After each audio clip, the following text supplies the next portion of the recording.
Welcome to Boring History for Sleep, where history is told slowly, softly enough to sleep through, but rich enough to dream about.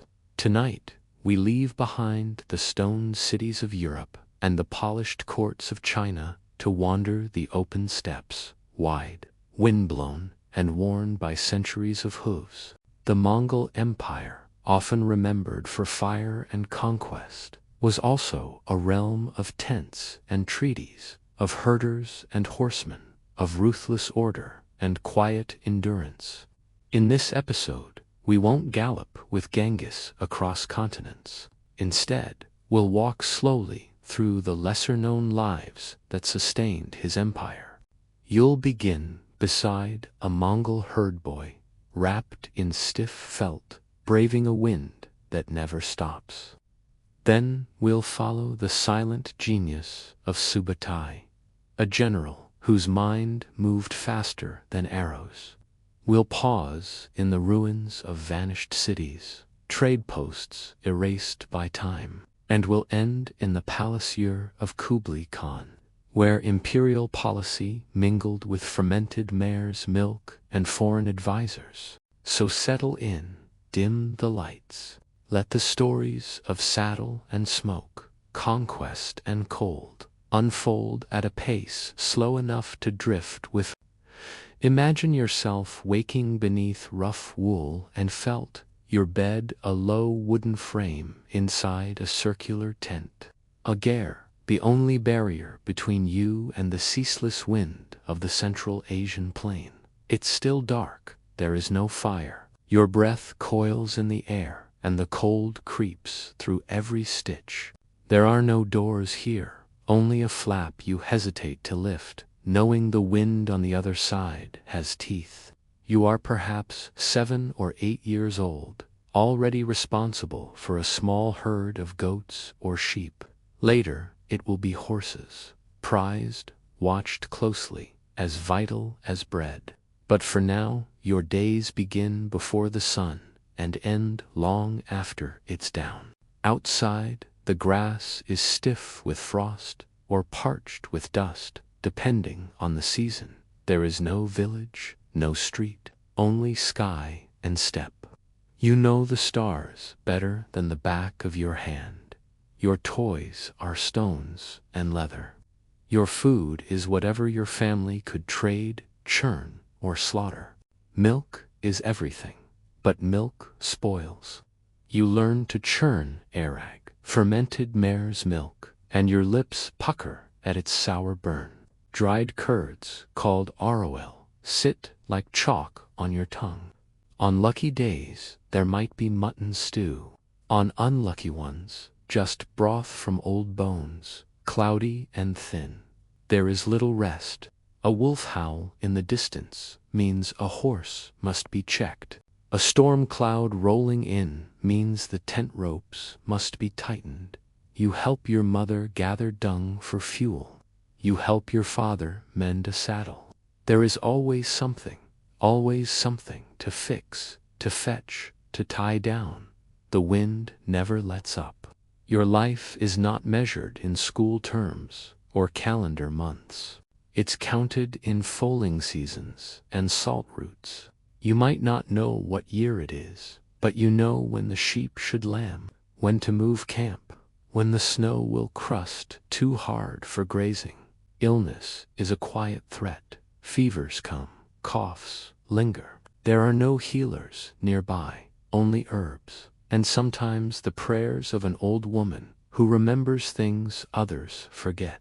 Sometimes people vanish, taken by sickness, or the cold, or a twist of fate on the ice. Their absence is noted, mourned, and life goes on. The herd still needs tending. There is no privacy. You share space, food, sleep, and air with your entire family. You grow up hearing your parents' every argument, your siblings' every sniffle.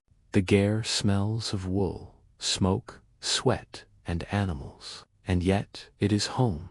You grow up fast. There is no time not to. You learn to ride before you are tall enough to see over a fence.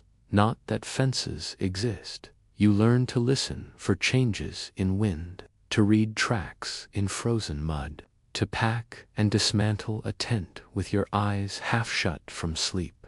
It is a hard life, but also a rhythm, a moving circle. You do not think of escape, because there is nowhere to go.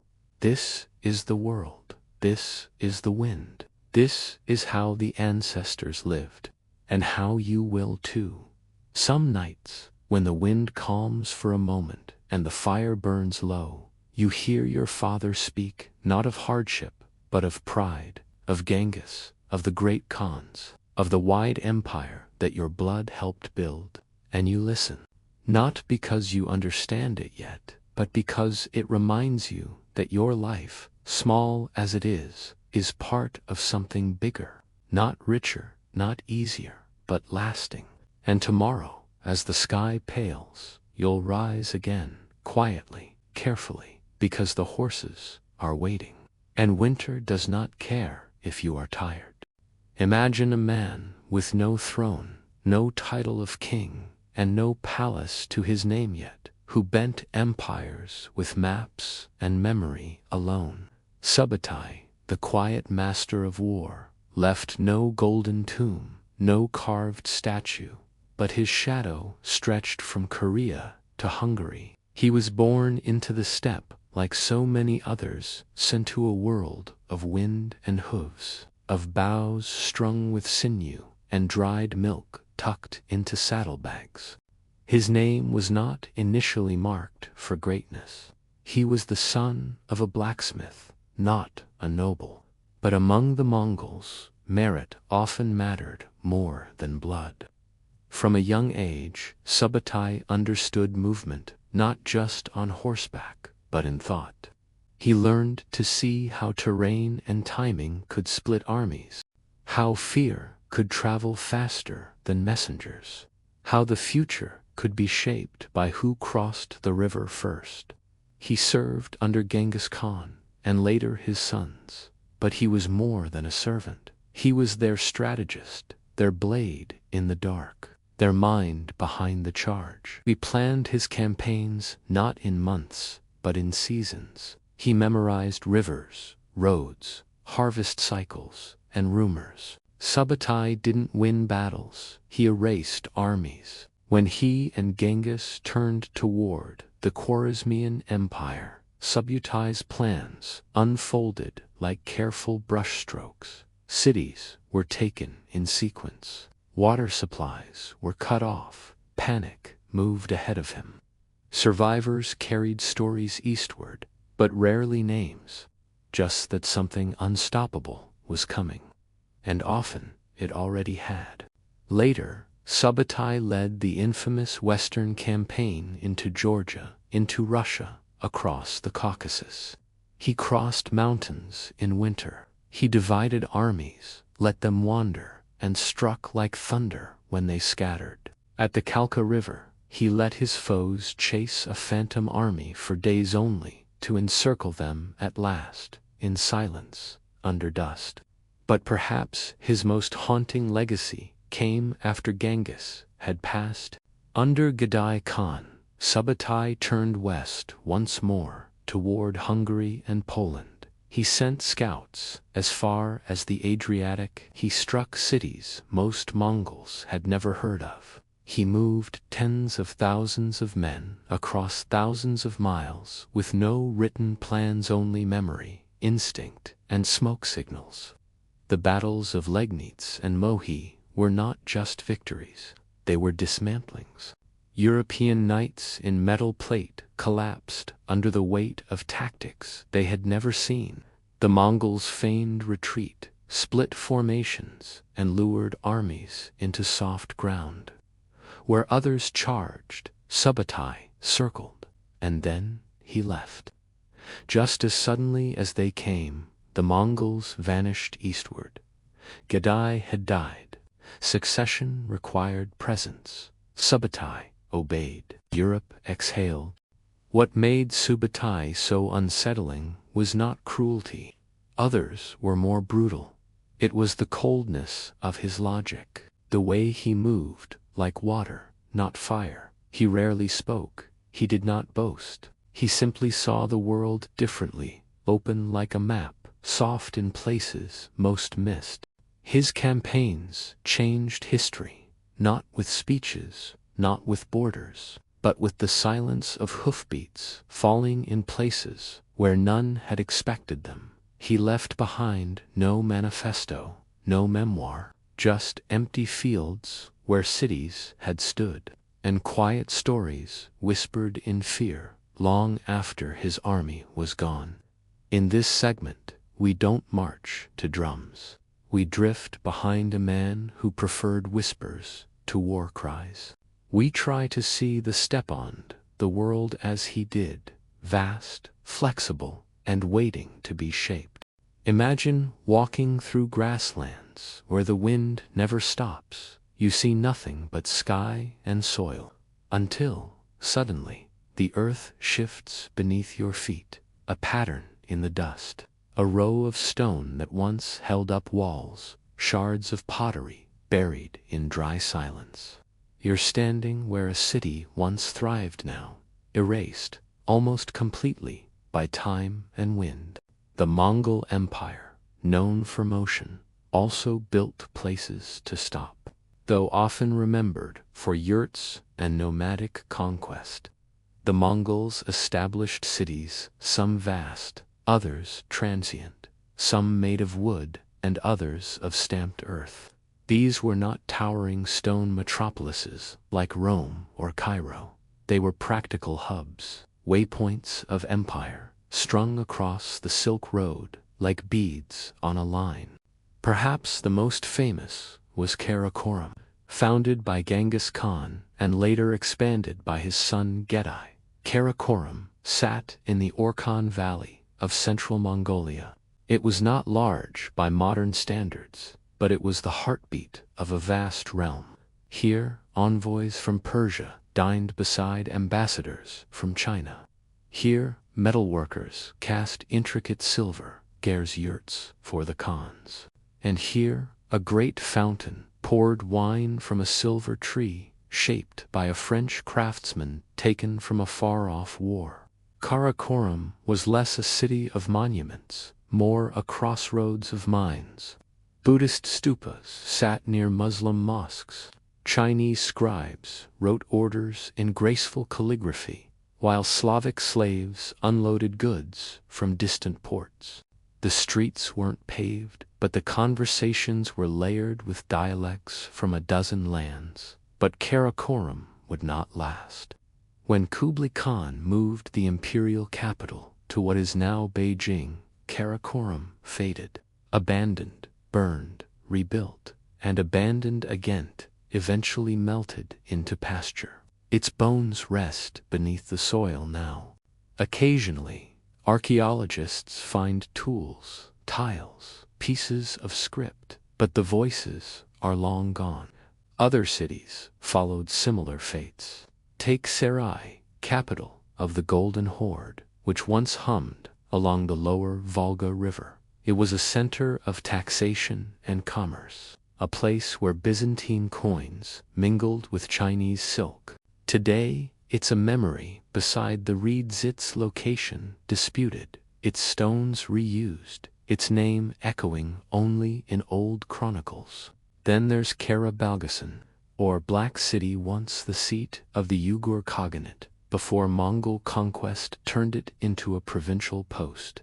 The outlines of its Buddhist temples still faintly press against the land, like fingerprints in drying clay. And yet, many Mongol-era cities weren't built to last. Some were seasonal, used for administration during certain months, then packed away like tents. Others were destroyed not by war, but by disuse. When a route shifted, when a river dried, when trade found a new path, cities simply emptied, and the steppe reclaimed them. Imagine a place where the busiest market in Central Asia once rang with haggling voices, now buried under grazing fields. Picture a square where scribes copied edicts in 4 languages, now silent under clouds. The Mongol cities disappeared, not with fire, but with forgetfulness. And still, every so often, a shepherd finds a coin, a shard, a tooth from a camel caravan long past. A sign that someone was once here, moving through this very spot, carrying the empire on a weary back. In this segment, we listen not to the noise of conquest, but to the hush that follows. We walk gently through dust and memory, and we feel how even the strongest empires leave behind little more than a softened imprint, almost lost to the breeze. Imagine waking not in a tent of hide and felt, but beneath silk banners that sway gently above a marble floor. Light spills through latticework windows. Musicians hum the first notes of a court melody. The scent of sandalwood drifts through the air. This is not the wind-swept steppe of the old Khans. This is Dodu, the dazzling court of Kublai Khan. It is the late 13th century, and though the Mongols still ride, they now also rule with scrolls and ministers, with architects and scholars, with courts draped in silken voices speaking many tongues. Kublai Khan, grandson of Genghis, has remade the empire not into a tented federation of horsemen, but into a bureaucratic colossus seated in what is now Beijing. His palace is vast, its halls filled with Chinese calligraphers, Persian astronomers, and Nestorian Christian advisors. He listens to ideas and offerings from across Asia. He hosts feasts, debates, rituals. Every detail is managed with meticulous care. And walking these halls, observing with wide eyes, is a Venetian merchant's son, Marco Polo. In his account, Polo describes a world of extravagant complexity. The Khan dines in grand halls, each meal a ceremonial event. Meat is served in golden bowls, brought in by silent servants. Musicians play as dishes are laid down: roast game, steamed dumplings, rare fruits from far-off regions. The Khan drinks fermented mare's milk, but also wines from Persia and beyond. His guards are dressed not only in armor, but in robes of color-coded rank. They bow in intricate rhythms. His ministers speak in low, precise tones, reporting taxes, reviewing trade routes, assessing famines in distant provinces. It is a government built on speed and control, run not by brute force alone, but by paper, stamps, seals. Polo also speaks of sport, particularly polo, the game of princes. Imagine the field, wide and dusty. Horses gallop, mallets swing, shouts rise, then fade. The Khan watches from a shaded platform, surrounded by his wives and children, by generals and clerics. He laughs softly, he observes closely. For Kublai, even play has meaning, strength, coordination, loyalty. Yet amid this grandeur, there is restraint. The court follows Mongol customs, simplicity in private spaces, deference to elders. Even the great Khan sleeps in a tent during certain seasons, interior decorated with familiar felt and simple rugs, despite the empire's wealth. And outside the palace walls, Dadu pulses with diversity. Traders from Samarkand sell spices in crowded markets. Buddhist monks debate Confucian scholars in shaded courtyards. Papermakers, weavers, engineers all toil under the eye of the administration. The city is as much a machine as a marvel. The court of Kublai is not simply a place, it is a performance. It displays the triumph of Mongol conquest, transformed into elegance, a symbol that power can wear silk, that a horseman's hand can also hold a scepter. But like all performances, it must end. After Kublai's death, the empire would begin to fracture. Dadu would change hands. The Polo family would return west. The grand rituals would fade. But for a time brief and brilliant, the Mongol court stood as a mirror of the world it ruled, diverse, complex, and in constant motion. In this segment, we drift through its gardens, we listen to its music. We stand just behind the Khan's throne and watch an empire breathe in golden rhythm. So now, let us step back from the palaces of Dadu, the wind-swept steppes, and the echo of distant hoofsound. Let the world of the Mongol Empire settle into the quiet of memory. It was a world of contradictions, brutality and bureaucracy, silence and thunder, simplicity beneath stars, and opulence beneath painted ceilings. To live beneath Mongol rule was to live in the shadow of vastness. You might measure your days in firewood and fermented milk, or in scrolls sealed with the great Khan's mark. You might ride, or bow, or flee, and yet, within all that enormity, the rhythm of daily life continued. Herd boys rose before dawn. Scribal officials trimmed their brushes. Guards at the city gates watched caravans roll in. A child dreamed of horses, even in the heart of a crowded city. Across deserts and river valleys, yurts and cities, people whispered the same questions we whisper now. Will the season be kind? Will my children be safe? Will tomorrow arrive gently? What made the Mongol Empire so unforgettable was not only its size, but its silence, its ability to move through history like a breath, reshaping kingdoms with quiet resolve. No grand speeches, no marble statues, just the patient discipline of riders, the ink of 1,000 scribes, and the soft clatter of hooves that never seemed to stop. And so, as we drift away from this chapter, allow your mind to follow the caravan trail, dusty, sunlit, winding beyond the horizon. Let the distant campfires flicker in your imagination. Let the hush of steppe-wind lull your thoughts. The world is quieter now. The empires have gone.